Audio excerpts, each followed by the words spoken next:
Amen. Amen. Dieu soit béni. Nous disions, il y a une quinzaine de jours, je disais que Jésus-Christ s'est donné lui-même pour nous. Il s'est donné volontairement, par amour pour nous, librement. Il a donné sa vie jusqu'à la mort de la croix. Ainsi, il a démontré le plus grand de tous les amours. Et son amour appelle notre amour. Amen. Il s'est donné lui-même afin qu'on puisse se donner nous-mêmes à lui. L'Épître aux Romains, chapitre 6, verset 13, dit « Donnez-vous vous-même à Dieu ». Et encore, « Offrez à Dieu vos membres ». Il y a des membres ici ? « Offrez à Dieu vos membres comme des instruments de justice ». Et donc, il y a vraiment cet appel de Dieu. Dieu a tout donné pour toi. Dieu a tout donné pour toi. Et quelqu'un peut-être se sent rejeté, se sent mal aimé. Et j'aimerais te dire, tu peux t'abandonner dans les bras du Dieu d'amour. Il a donné son Fils unique. Et la Bible le dit, à combien plus forte raison lui qui nous a donné son Fils, nous donnera-t-il toutes choses avec lui. Alléluia. Il a tout donné pour toi parce qu'il t'aime. Et tu peux te donner à lui en retour en toute confiance. Amen. Alors dans cette pensée, dans cette continuité, j'aimerais ce matin insister sur la dimension aimer Dieu de tout son être. Aimer Dieu de tout son être. Un homme est venu vers Jésus et lui a demandé un jour quel est le plus grand, quel est le premier de tous les commandements. Et Jésus a répondu, tu aimeras ton Dieu, tout ton cœur, toute ton âme, toute ta force et toute ta pensée. Tu aimeras ton Dieu, tout ton cœur, toute ton âme, toute ta force et toute ta pensée. L'idée, c'est de tout ton être. Hein? Les qualificatifs se multiplient et on peut réfléchir sur ce qu'ils veulent dire chacun, mais l'idée, c'est de tout ton être, de tout ce que tu es, aime le Seigneur. Alléluia. Alors dis-le à ton voisin, aime le Seigneur de tout ton être. Ne retiens pas, ne te retiens pas. Aime-le vraiment, alléluia, avec tout ce que tu es. Aime-le. Alors, je ne sais pas si vous avez noté ça, mais lorsque Jésus donne cette réponse, il cite une parole de la Bible. Ce n'est pas Jésus qui a dit « Tu aimeras le Seigneur ton Dieu de tout ton cœur », le premier. Il cite Moïse. Alors, où se trouve cette parole de la Bible que Jésus cite? Est-ce qu'il y en a qui savent? Ce n'est pas les 10 commandements. Deutéronome, on est par là. Deutéronome, quel chapitre? Quel chapitre, Deutéronome? J'ai entendu quelqu'un l'a dit, le 6, super, Shema Israël. Alors on va le lire ensemble. Deutéronome chapitre 6 et verset 4.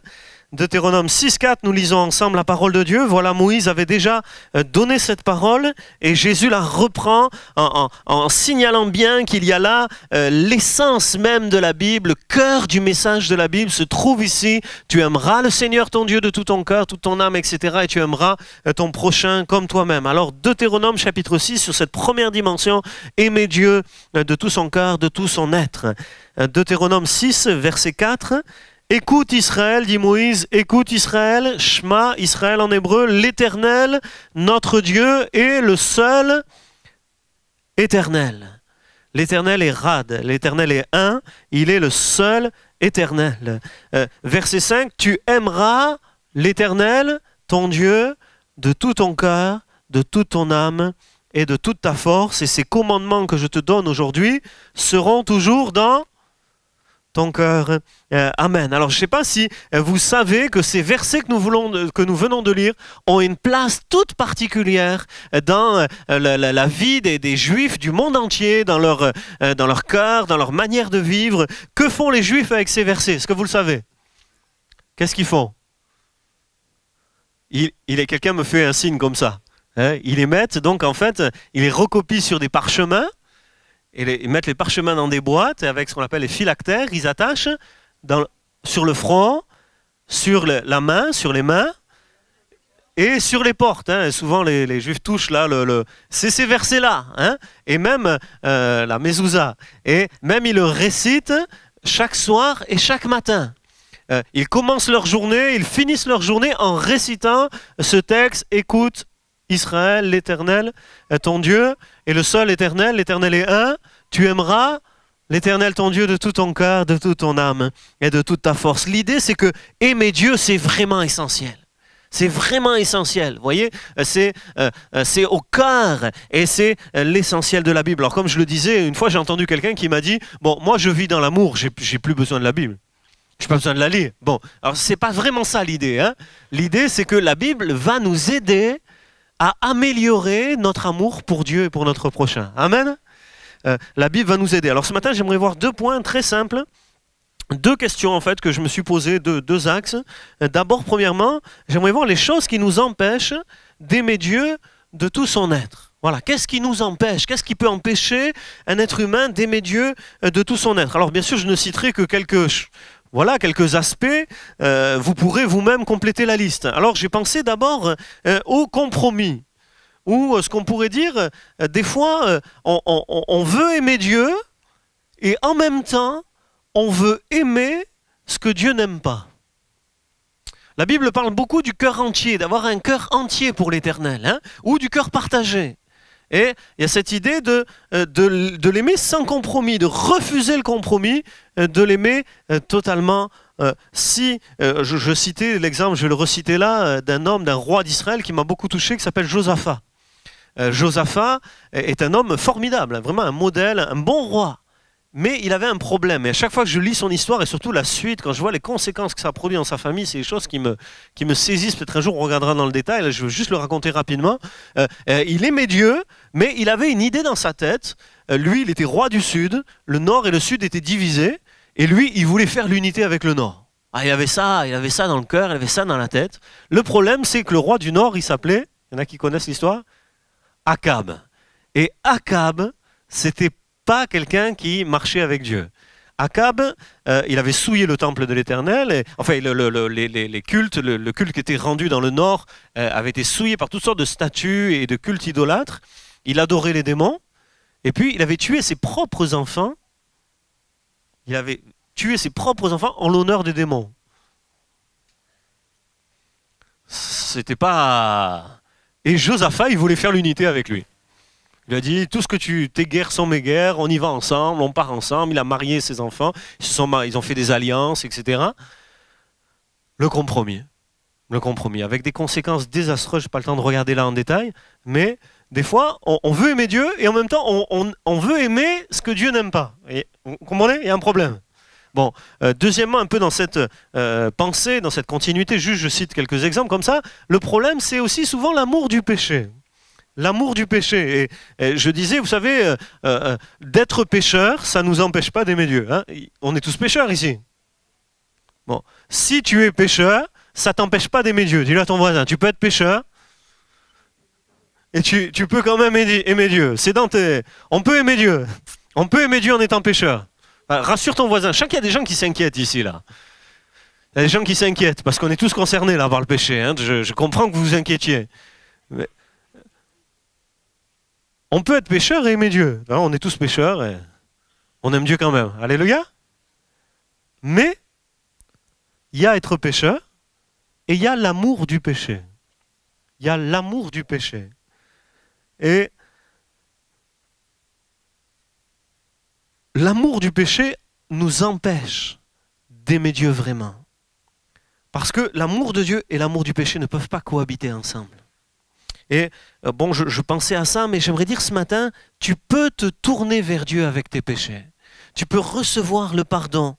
Tu peux recevoir son amour, mais tu dois décider de rompre avec ce qui t'éloigne de Dieu. Amen. Tu dois décider de rompre avec ce qui t'éloigne de Dieu. Tu veux vraiment aimer Dieu de tout ton être, et il faut venir à lui, mais il faut aussi rompre avec ce qui t'éloigne de lui. Parce que bien des gens disent, oui d'accord, je viens au Seigneur, mais je garde l'amour du péché qui lui me sépare de Dieu. Et il y a des tiraillements, ça ne peut pas aller ensemble. Ça va, c'est assez clair ce que je dis là? Je réfléchissais à des péchés assez communs, assez courants. Vous savez, moi je crois que le diable est méchant et qu'il lie les gens. Il leur met des menottes. Il lie les gens. Des fois, avant de connaître Dieu, là, et ou en venant à l'église, il lie les gens pour les empêcher de marcher avec Dieu. Et il y a toutes sortes de péchés aujourd'hui qui sont là, que le diable met dans la vie des gens. Pour que quand ils viennent au Seigneur, ils disent, ouais, moi j'aimerais bien aimer Dieu, mais j'arrive pas, je peux pas. Vous voyez, le diable lie les gens. J'aimerais juste citer quelques exemples concrets comme ça qui me sont venus. Par exemple, dans le registre des addictions, la cigarette, l'alcool, la drogue, le jeu, lient les gens et sont des obstacles pour une vie totalement livrée à l'amour de Dieu. d'autres exemples, l'impudicité, qui sont les relations sexuelles hors mariage, le concubinage, la pornographie, dans un autre registre, la voyance, l'astrologie, ou encore l'amour de l'argent, qui est une idolâtrie, qui est un culte rendu à notre Dieu, l'amour de l'argent, qui est insidieux et qui, bien sûr, rentre dans le siècle du matérialisme, rentre profondément dans le cœur des gens, des fois sans qu'ils en soient conscients. Encore pour citer un autre exemple, la rancune, le non-pardon, la haine, et qui ne peuvent pas cohabiter avec l'amour pour Dieu. C'est pas possible, ça ne peut pas cohabiter avec l'amour pour Dieu. Ce sont des choses qu'il faut régler si on veut aimer Dieu de tout son être. Amen?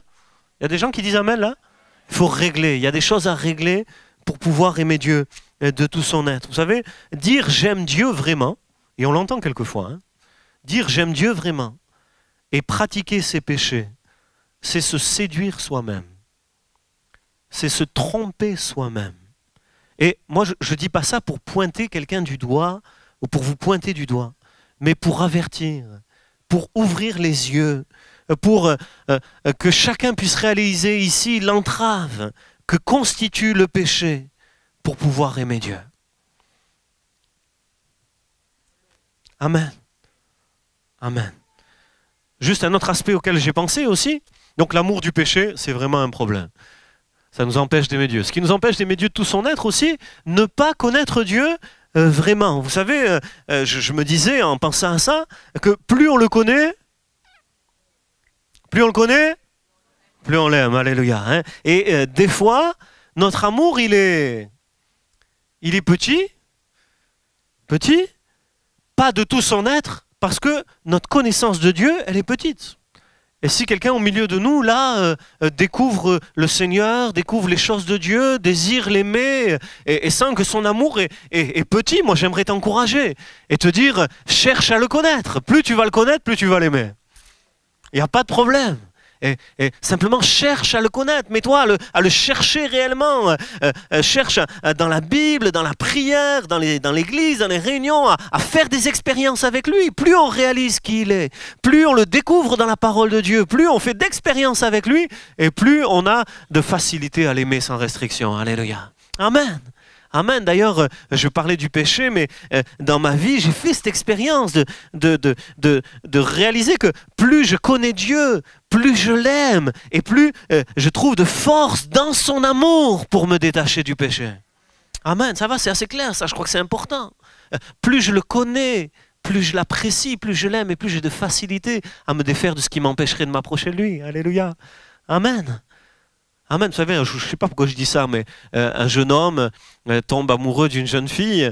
Voilà, il tombe amoureux de cette jeune fille. Puis, il y a les copains un peu qui lui cassent la baraque, vous voyez, qui, comment dire, ça tiraille un peu, parce que les copains, ils le tirent à sortir, à faire des bêtises, à voir d'autres filles. Je sais. Et lui, il est en train de tomber amoureux, vous voyez. Et puis, au début, il est un peu tiraillé, mais plus il va l'aimer, plus il va dire aux copains, laissez-moi tranquille, je sais qui j'aime, je veux faire ma vie avec elle. Vrai ou pas vrai? Plus on le découvre, plus on aime le Seigneur. Et plus c'est facile de laisser ce qui pourrait nous entraver. Amen? Alors, apprenons à le connaître. Et il est vraiment aimable. Amen? Vous pouvez dire avec moi, il est vraiment aimable, le Seigneur? Il est aimable, le Seigneur. Alléluia. Alors, un autre aspect aussi qui nous empêche des fois d'aimer Dieu de tout son être, c'est de ne pas réaliser tout ce qu'il nous a pardonné. Vous savez, il y a ce récit dans l'Évangile d'une femme qui vient à Jésus. Elle vient au pied de Jésus et puis elle pleure là à ses pieds. Elle mouille ses pieds de ses larmes et elle les essuie avec ses cheveux. Et là, il y a un religieux mais qui est choqué. Et il se dit, mais s'il était prophète, il réaliserait que c'est une femme pécheresse qui est à ses pieds. Ainsi, voilà, il y a du jugement dans le cœur de cet homme qui n'est qu'un observateur auprès de Jésus, mais elle est là en train de l'aimer. Et c'est ce que Jésus va dire et expliquer. Je ne rentre pas dans tous les détails, mais Jésus va expliquer que c'est parce qu'elle l'aime qu'elle s'incline ainsi à ses pieds, et il va dire cette parole formidable, « Celui à qui on pardonne peu, il aime peu. Mais celui à qui on pardonne beaucoup, il aime beaucoup. » Alléluia. Et je crois que souvent c'est une question de prise de conscience. Est-ce que vous avez beaucoup péché ou pas beaucoup péché dans votre vie? Bon, je ne parle pas s'il y a des enfants qui ont 5 ans, 6 ans, hein, mais déjà ça commence. Hein, mais Ouais, c'est le début, hein, ce n'est que le début. Hein. Mais si vous, voilà, si vous êtes des adultes, là, hein, pour la plupart, vous avez péché beaucoup ou peu dans votre vie? Mais moi, j'aimerais vous dire, c'est une question de prise de conscience. Parce que moi, je ne connais pas un adulte qui n'a pas beaucoup péché. Enfin, ça dépend de ce que vous appelez beaucoup. Mais comme on pêche à peu près chaque jour, qu'il y a 365 jours par an, si on a un certain âge, je ne ferai pas de mathématiques, ça fait quelques milliers de péchés là, hein, quand même. Hein, vous avez beaucoup péché ou vous n'avez pas beaucoup péché? C'est une question de réaliser. Réaliser tous les péchés. Quand je réalise tous les péchés qu'il me pardonne, qu'il m'a pardonné et qu'il me pardonne, plus je réalise les péchés qu'il me pardonne, plus j'ai envie de l'aimer. Alléluia. Amen. Et chaque fois que je me souviens de son pardon, mon amour pour lui se réveille. J'ai pas peur de reconnaître mes fautes. J'ai pas peur de reconnaître mes péchés parce que je sais qu'il me pardonne. Alléluia. Et puisque je sais qu'il me pardonne, je l'aime de tout mon cœur. Amen. Un autre aspect que je voulais souligner aussi, qui est une entrave à l'amour pour Dieu, c'est la paresse, la négligence. L'amour pour Dieu, finalement, c'est comme une flamme, vous voyez? C'est comme une flamme qu'on doit entretenir, comme un feu qu'on doit entretenir. Et certains, et malheureusement trop, commencent à aimer Dieu, l'aiment même parfois pendant un certain temps, un bon bout de temps. Et puis, ils négligent la prière, la Bible, l'Église, la vie spirituelle. Et puis, la flamme, elle diminue. Et ils n'aiment plus Dieu de tout leur cœur, de tout leur être. Et j'aimerais dire ce matin qu'on peut avoir été paresseux à l'école, paresseux au travail, paresseux toute sa vie, mais avec le Seigneur, on ne doit pas être paresseux. Dans la vie spirituelle, on ne doit pas être paresseux. Amen. Il y a des gens avec moi. Moi, j'ai été paresseux à l'école, je le confesse. Mais avec le Seigneur, je ne veux pas être paresseux. Alléluia. Des gens qui veulent dire, avec le Seigneur, je ne veux pas être paresseux. Amen. Dans la vie spirituelle, je ne veux pas être paresseux. La négligence spirituelle est certainement un des plus grands obstacles à l'amour pour Dieu dans nos vies. Et il y a une forme de négligence à laquelle je pensais spécifique que je voulais souligner, qui consiste à laisser une situation prévaloir sur notre amour pour lui. Je m'explique. Les difficultés, les épreuves n'empêchent pas d'aimer Dieu de tout son cœur. Même des fois, on l'aime plus dans l'adversité que dans le succès. Des fois, une difficulté nous ramène à lui, on crie à lui, on s'accroche à lui. Et on se met dans le succès, dans la réussite, on l'avait un peu négligé. Et puis au contraire, l'épreuve nous ramène à Dieu. Vrai ou pas vrai? Vrai ou pas vrai? Et ceci pour dire que on peut se laisser prendre par une situation et laisser tiédir son amour pour Dieu. Et je ressentais qu'il y avait au milieu de nous des gens comme ça. Tu es dans cette situation. Il y a quelque chose qui t'a affecté. Mais ce matin, tu peux te ressaisir, alléluia. Ce matin, tu peux ordonner à ton âme, bénis l'Éternel mon âme, alléluia. Et tu peux ordonner à ton âme d'aimer Dieu à nouveau de tout ton cœur et de tout ton être, malgré la situation qui a pesé sur ton cœur, alléluia. Fais de l'Éternel tes délices et il te donnera ce que ton cœur désire. Tu peux ranimer la flamme, tu peux réveiller la flamme. Des fois, il y a un état d'esprit négatif, vous voyez, un état d'esprit négatif sur ce que nous vivons, sur les autres, qui est une entrave, je n'ai pas le temps de développer, mais qui est une entrave à un réel amour manifesté pour Dieu. Vrai ou pas vrai? Amen. Dernière chose que je voulais souligner pour ne pas être trop long, et je l'ai dit, vous rajouterez d'autres choses, c'est certaines relations. Certaines relations, je cite là des exemples, mais par exemple, une famille opposée, et à la limite, une famille tiède avec les choses de Dieu, mais à la limite, ce que je voulais dire, c'est une famille qu'on écoute trop peut-être. Parce qu'on peut, et ici il y a des gens, leur famille est contre, mais ça ne les empêche pas d'aimer Dieu tout leur cœur. Hein. Mais une famille qu'on écoute trop. Des mauvaises fréquentations qui nous éloignent de l'Église. Le fait d'être amoureux d'une personne qui n'aime pas Dieu de tout son cœur. Ça ne contribue pas. Hein? Ça ne contribue pas. Mais j'aimerais dire ce matin qu'on peut choisir de qui on tombe amoureux. Une fille me disait un jour, ça m'est tombé dessus. Bon, alors, à qui c'est arrivé qu'il y a quelque chose qui lui tombe dessus? On n'est pas obligé de le garder sur la tête. Hein, si ça nous tombe dessus, bon, Un peu toujours, je sais pas. On choisit ses fréquentations. On choisit ses fréquentations. J'aimerais vous encourager à évaluer vos relations, peut-être là quelques instants, et puis le faire peut-être chez vous. Réfléchir à vos relations en termes de qu'est-ce que cette relation produit ou réduit en amour pour Dieu. Moi, par exemple, avec Patrick, on se voit de temps en temps, voilà, on discute, on passe des moments ensemble. Ça me rapproche de Dieu. Bonne fréquentation. On continue. On continue? Alléluia. Hein? Super. Une relation peut favoriser l'amour pour Dieu, mais peut aussi réduire. C'est nous qui choisissons nos fréquentations, vrai ou pas vrai? J'aimerais dire, je vais passer au deuxième point, hein, vous voyez, mais j'aimerais dire qu'on n'est pas d'abord victime des choses qui nous empêchent d'aimer Dieu de tout notre cœur, mais on en est d'abord responsable. Entendez bien ce que je dis? On n'est pas d'abord victime, on en est d'abord responsable. Je parlais avec, hier, j'avais mon fils, il avait les lacets qui n'étaient pas attachés. Alors je lui dis, attache tes lacets.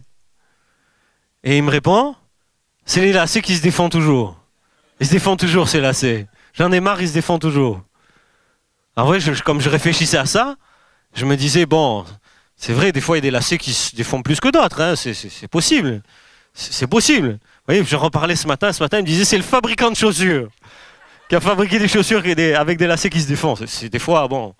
Mais malgré tout, est-ce que vous êtes d'accord avec moi que c'est celui qui fait les lacets qui est responsable pour qu'ils ne se défendent plus? Non? Non, il y en a qui ne sont pas d'accord. Bon, chacun ça. On fait double nœud. On peut apprendre, vous voyez. Bon, il est petit, il peut apprendre à faire des nœuds qui se défendent moins. Moi, vous voyez, je ne lui jette pas la pierre, c'est juste... Mais des fois, on est trop victime des autres, vous voyez, ou des situations. Mais si on réalise qu'on est responsable de bien attacher les lacets, ben peut-être qu'on va faire des progrès, on va mieux les attacher. Amen. Et je crois que pour aimer Dieu, il y a cette dimension. Tu peux apprendre à aimer Dieu en repoussant tout ce qui t'empêche de l'aimer de tout ton cœur. Amen. On peut dire ensemble, Seigneur, maintenant c'est assez. Là, on peut proclamer, c'est assez, c'est fini. Je vais aimer Dieu de tout mon cœur. Et plus rien ne m'en empêchera. Amen. Je peux entendre des gens, je vais aimer Dieu de tout mon cœur. Plus rien ne m'en empêchera. Au nom de Jésus. Amen. Je passe à mon deuxième point et je vais essayer d'être rapide là, mais j'avais à cœur de donner quelques précisions. Deuxièmement, sur ce que aimer Dieu de tout son être veut vraiment dire. Vous savez, des fois, on emploie les mêmes mots, mais ils n'ont pas toujours le même sens. Alors, il m'a semblé utile peut-être de préciser qu'est-ce que ça veut dire concrètement. Alors là aussi, vous aurez peut-être des choses à rajouter pour allonger la liste, mais d'abord, je voudrais dire, aimer Dieu, c'est l'adorer. Aimer Dieu, c'est l'adorer. S'il n'y a pas d'adoration dans ta vie, il y a un problème. Parce que aimer Dieu, c'est d'abord adorer. Jésus dit, ce que le Père demande, ce que le Père recherche, c'est des adorateurs, qu'il adore en esprit et en vérité. Les gens qui disent, moi j'aime Dieu, qui n'adorent jamais Dieu, il y a un problème. Vous êtes d'accord avec moi? D'abord l'adorer. Dieu est adorable, alléluia. Amen. Et peut-être quelqu'un se demande au milieu de nous, mais comment faire pour adorer Dieu? D'accord, je veux bien, mais comment on fait pour adorer Dieu? Alors j'aimerais vous dire, c'est simple. C'est simple. Il y a des gens qui compliquent. Peut-être vous-même vous compliquez la vie, mais c'est simple. Adorer Dieu, c'est simple. C'est d'abord, tu reçois Jésus dans ton cœur. Tu demandes pardon pour tous tes péchés et tu lui dis, je te reçois comme mon sauveur. Amen. Tu lui dis oui. Je peux entendre des gens qui disent oui? Oui, c'est possible. Tout le monde peut dire oui au Seigneur. Alléluia. Tu dis oui au Seigneur. Il veut rentrer dans ta vie. Il t'aime. Si tu es là, c'est la preuve qu'il t'aime et qu'il veut rentrer dans ta vie. Alléluia. Et tu dis oui. Et puis, il rentre dans ton cœur. Lui, il le fait, hein, vous inquiétez pas. Jésus, il rentre quand on lui ouvre la porte. Alléluia. Alors, tu lui dis merci. On peut dire merci? Tu dis merci. Merci d'être là dans mon cœur maintenant. Merci d'être là. Je t'aime, Seigneur. Je t'aime. Et puis, quelque chose se noue entre lui et toi. Merci. Oui. Pardon. Je t'aime. Un lien se crée. Voilà, tu es dans une relation avec lui. Tu entretiens cette relation. Tu entretiens cette relation. Tu considères ce qu'il est. Tu considères ce qu'il est. Vous savez, on a chanté ta grandeur, ta splendeur, ta beauté, ta sainteté. Plus on considère ce qu'il est, plus on l'aime. Amen. Bon, ça va, c'est simple. Alléluia, Dieu soit béni. Une deuxième chose à laquelle je pensais, c'est si tu veux aimer Dieu de tout ton cœur, il faut peut-être déjà commencer à le chanter de tout ton cœur. Hein, je lisais à la réunion de 8h15, là, pour commencer la journée, c'est une parole de l'apôtre Paul qui parle de chanter à Dieu dans son cœur, ou de tout son cœur, sous l'inspiration de la grâce. Dieu nous aime. Le don gratuit de Dieu, c'est la vie éternelle en Jésus-Christ. Il nous offre la vie éternelle. Il nous offre son pardon. Alors, la grâce m'inspire des chants. J'ai envie de chanter. Parce que je reçois son amour, j'ai envie de chanter. Et alors, quand je chante de tout mon cœur, je l'aime de tout mon cœur. La louange m'introduit dans l'adoration. Et si quelqu'un au milieu de nous veut aimer Dieu, j'aimerais te dire, là aussi, te prive pas des réunions, viens en réunion, viens chanter tout ton cœur. Prends des CD chrétiens à la maison, écoute les musiques chrétiennes. Dans la voiture, écoute les musiques chrétiennes, chante de tout ton cœur. Tu connais pas les chants, essaye d'apprendre. Essaye d'apprendre. Vous savez, je disais, si vous dites, bah, je connais pas, bon, vous apprendrez pas très vite. Mais si vous voulez apprendre, ça vient. Hein. Moi, là, le chant, j'avais oublié. Si on veut chanter, ça vient pas tout de suite. Mais on apprend, on essaye, on s'y met. Franchement, moi, je chante pas bien, mais j'aime chanter parce que j'aime le Seigneur. Alléluia. Hein. Vous savez quel est le plus grand sujet abordé dans les chants du monde entier? Dans le monde entier, quelle que soit la culture, qu'il soit chrétien ou non chrétien, le thème numéro 1 de tous les chants, c'est... Eh ben voilà, si tu aimes le Seigneur, tu vas chanter de tout ton cœur. Alléluia. Amen. Chante le Seigneur. C'est comme ça que tu exprimes ton amour aussi, de tout ton cœur et de toute ton âme. Maintenant aussi, Jésus précise, aimer avec son cœur, aimer avec son âme, adorer, mais Jésus dit aussi avec sa pensée. Et je me suis interrogé, qu'est-ce que ça veut dire de toute sa pensée? Et je me suis dit, finalement, aimer Dieu avec ses pensées, c'est déjà commencer à penser à Dieu. Non, qu'est-ce que vous en pensez? C'est déjà penser à Dieu. Si tu viens aux réunions, tu penses à Dieu. Écoutez, si vous n'y pensiez pas ce matin en vous réveillant, on vous y fait penser, nous. Vrai ou pas vrai? Bon, alors tu viens aux réunions et tu penses au Seigneur. Déjà, c'est une première façon de l'aimer avec tes pensées, puisqu'aux réunions, on va te... Et une autre façon, mais qui est liée à ce que je suis en train de dire, c'est la Bible, la parole de Dieu. C'est elle qui doit nourrir nos pensées. Méditer sur la Bible, parce que méditer la Bible, finalement c'est ça. C'est je lis, et puis je pense à ce que j'ai lu. Je pense à ce que j'ai lu. C'est une façon d'aimer le Seigneur, amen. Et puis utiliser son intelligence, ses pensées, pour chercher à glorifier Dieu. Je ne sais pas si vous avez déjà réfléchi profondément, disant qu'est-ce que je pourrais faire pour glorifier Dieu. Ça c'est super ça. Hein, c'est ça aimer Dieu avec ses pensées. J'utilise mes pensées pour qu'est-ce que je peux faire pour le glorifier, qu'est-ce que je peux faire pour le servir. Alléluia. C'est déjà une façon de l'aimer. J'aimerais dire, et je veux dire la réalité, des gens disent moi j'aime Dieu, mais ils négligent la Bible. Moi j'aimerais dire c'est une réalité, je crois qu'il faut le dire. C'est ce que tu fais avec la Bible, c'est ce que tu fais avec le Dieu de la Bible. Si elle a de l'importance dans ta vie, je ne parle pas dans ta tête, je parle concrètement dans ton emploi du temps, dans tes lectures, dans ton quotidien. Si la Bible a de l'importance dans ta manière de vivre, dans tes pensées, c'est comme ça que tu l'aimes, avec tes pensées, comme a dit Jésus. Amen. Ce que tu fais avec la Bible, c'est ce que tu fais avec le Seigneur. Ça va, ça c'est clair ce que j'ai dit là? Amen. Il y a des gens qui disent Amen avec moi? Amen. Bon, on est toujours ensemble. Je sens qu'on va bientôt finir avec toute sa force, dit Jésus aussi. Alors, j'ai pas le temps de rentrer dans tous les détails, mais en grec, la force, c'est les capacités. La racine, c'est ce que tu as, ce que tu possèdes. Aimer Dieu avec tout ce que tu possèdes, avec tes biens, mais aussi avec ce que tu sais faire. Est-ce que tu as à ta disposition, ce que tu sais faire avec tes capacités. En gros, ça rejoint l'idée de le servir. Le servir comme on peut avec ce qu'on a. C'est aussi ça, l'aimer. Aimer Dieu, c'est aussi lui obéir, faire ce qu'il demande, suivre sa parole. Jésus a dit, celui qui a mes commandements et qui les garde, c'est celui-là qui m'aime. Celui qui m'aime, c'est celui qui a mes commandements et qui les garde, qui met en pratique la parole. Et je me faisais la remarque, je me disais, quand on aime quelqu'un, on a envie de satisfaire ses désirs le plus vite possible et le mieux possible. C'est pas vrai? Hein, quelqu'un vous demande quelque chose, si vous l'aimez, vous allez chercher, si possible, à répondre à ses désirs. Ben, c'est ça avec Dieu. Mieux on l'aime, mieux on lui obéit. Alléluia. Mieux on l'aime, mieux on lui obéit. Amen. Et enfin, pour finir, aimer Dieu, aimer le Dieu qu'on ne voit pas, c'est aimer son prochain qu'on voit et qui a été créé à l'image de Dieu. Alors regarde ton voisin. Regarde ton voisin. Tu veux aimer Dieu? Regarde celui qui est devant, derrière. Peut-être tu ne le connais pas, là. Il t'est complètement indifférent, peut-être même. Ben, tu veux aimer Dieu? C'est lui, c'est elle qu'il faut aimer. C'est ça. On peut faire on peut en dire plus, mais c'est ça. C'est ça. Aimer Dieu, c'est aimer son prochain. Amen. Alors je veux finir maintenant, et ayant dit tout cela, bon, chacun y rajoutera ce qu'il veut. Voilà ce que aimer Dieu veut vraiment dire, entre autres. Maintenant, la question, et on pourrait peut-être fermer nos yeux, nous tenir devant Dieu, la question c'est, l'aimes-tu de tout ton être? Jésus a pu demander à Pierre, Pierre, m'aimes-tu? Et la question qui se pose ici, c'est non seulement est-ce que tu l'aimes de tout ton être, mais est-ce que tu veux l'aimer de tout ton être? Est-ce que tu veux l'aimer de tout ton être? Est-ce que tu veux vraiment mettre tout ton être en action pour l'aimer?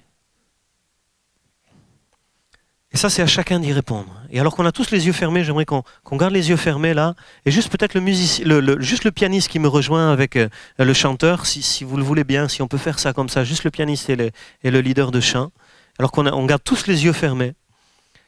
J'aimerais faire un appel très simple ce matin pour quelqu'un qui veut dire « Seigneur, je veux bien t'aimer de tout mon être, mais je veux te connaître mieux. » Quelqu'un qui est au milieu de nous, et là il dit « Mais peut-être je réalise, moi j'ai un petit amour pour Dieu, mais c'est parce qu'en fait, Seigneur, je ne te connais pas beaucoup, et je veux te connaître mieux. » Si c'est ton désir, lève-toi à ta place. Lève-toi à ta place en disant « Seigneur, je veux te connaître mieux. » Plus on le connaît, plus on l'aime. Et peut-être que dont tu as besoin tout simplement au milieu de nous, c'est de le connaître plus, de le connaître mieux, de le chercher, de scruter la Bible, de passer du temps dans la prière. Et ce matin, avec moi, tiens-toi devant Dieu et dis « Seigneur, je veux te connaître mieux pour mieux t'aimer. » J'aimerais faire un deuxième appel très simple, peut-être au milieu de nous, d'autres personnes voudront dire je sens que la flamme de l'amour n'est plus ce qu'elle a été. Et ce matin, je veux raviver la flamme de l'amour pour toi, Seigneur. Ce matin, je veux me souvenir de ton pardon. Je veux me souvenir de tout ce que tu m'as pardonné. Et je veux t'aimer. Alléluia. Et ce matin, je veux considérer qui tu es et ranimer la flamme de l'amour, parce que plus je regarde qui tu es, et plus j'ai envie de t'aimer. Ce matin, je veux dire, fini la paresse, fini la négligence, alléluia. Et au milieu de nous, tu peux dire, Seigneur, maintenant je ranime la flamme. Amen. C'est ta responsabilité, mon ami, de ranimer la flamme, de réveiller l'amour pour le Seigneur, alléluia. Dans ton cœur, peut-être au milieu de nous aussi, quelqu'un va décider d'écarter un obstacle et qui t'empêche d'aimer Dieu. Parmi tout ce qui a été dit, il y a quelque chose, c'est clair pour toi, même peut-être plusieurs choses. C'est clair, il y a des choses qui t'empêchent de l'aimer de tout ton cœur. Et ce matin, il ne tient qu'à toi de dire au Seigneur que tout obstacle soit ôté au nom de Jésus. C'est fini au nom de Jésus. Que tout ce qui m'empêche de t'aimer sans restriction soit balayé au nom de Jésus. Alléluia. C'est ton cas, tu peux aussi te lever et ensemble, nous allons prier. Enfin, j'aimerais finir en disant, peut-être quelqu'un au milieu de nous vit une situation. J'avais à cœur ceci. Quelqu'un vit une situation. Cette situation, tu n'en es pas responsable. Mais ce matin, tu peux choisir, dans la situation qui est la tienne, d'aimer Dieu malgré tout. Et tu peux te lever aussi et dire, Seigneur, je choisis de t'aimer malgré tout. Alléluia. Seigneur, nous tous ensemble, nous voulons te dire que nous t'aimons et que nous voulons grandir en amour pour toi. Nous voulons répondre à cette invitation de la parole de Dieu, de t'aimer de tout notre cœur, de toute notre âme, de toute notre force et de toutes nos pensées. sans aucune restriction. Seigneur, que toute entrave soit brisée maintenant au nom de Jésus. Que tout ce qui peut empêcher les cœurs et les vies de t'aimer pleinement soit ôté, alléluia. Nous ôtons la pierre au nom de Jésus et nous laissons le roi rentrer. Oh, prends la place qui te revient. Que rien ne nous empêche de t'aimer, Seigneur. Si quelqu'un au milieu de nous vit une situation douloureuse qui a atténué la flamme, qu'elle soit ravivée au nom de Jésus. Qu'elle soit ravivée au nom de Jésus, alléluia. Si quelqu'un au milieu de nous commence à peine à t'aimer, je prie au nom de Jésus qu'il te connaisse, qu'elle te connaisse de plus en plus, afin de t'aimer de plus en plus. Au nom de Jésus. Amen. Nous chantons dans la présence du Seigneur. Alléluia. Alléluia. Nous chantons et nous exprimons notre amour. En le chantant, peut-être tu peux prier pour un voisin, peut-être j'avais à cœur ceci.